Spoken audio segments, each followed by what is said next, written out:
আপনি কি জানেন ভারতের এই মন্দিরের প্রধান মূর্তিটি কোনো অবলম্বন ছাড়াই হাওয়ায় ভেসে থাকত? বিশ্বাস হচ্ছে না।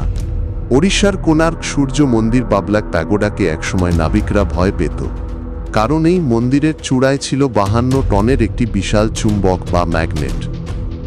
প্রাচীন স্থপতিরা এমনভাবে এটি বানিয়েছিলেন যে এই চুম্বকের আকর্ষণে মন্দিরের প্রধান বিগ্রহটি শূন্যে ভেসে থাকত।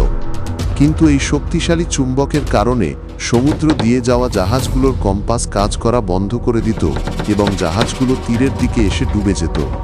তাই পর্তুগিজ নাবিকরা ক্ষিপ্ত হয়ে মন্দিরের চূড়া থেকে সেই চুম্বকটি খুলে নিয়ে যায়, যার ফলে মন্দিরের ভারসাম্য নষ্ট হয়ে যায় এবং অনেক অংশ ভেঙে পড়ে।